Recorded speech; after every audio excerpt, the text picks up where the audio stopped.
Want to connect with your friends and family with crystal clear audio for free directly from your phone or computer? Learn how to make voice calls on Viber and stay connected globally.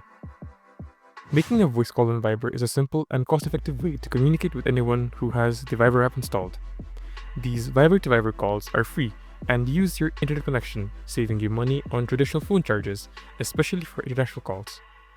So, from the Viber app, you want to go to the chat of the contact you want to call. This works with group chats as well. There, by the top right corner, there should be an icon of a telephone. Tap on it. Before proceeding further, you'll be asked if you want to give Viber permission to record audio. You will need to grant access to the microphone for this to work. And just like that, as long as you have a stable connection, you'll be able to make a voice call. To end the call at any point, tap on the red telephone icon by the bottom right corner. And that's it. If you found this video helpful, be sure to go on and hit the like and subscribe buttons.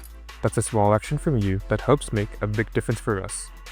And as always, feel free to comment your experience down below. See you soon. Bye bye.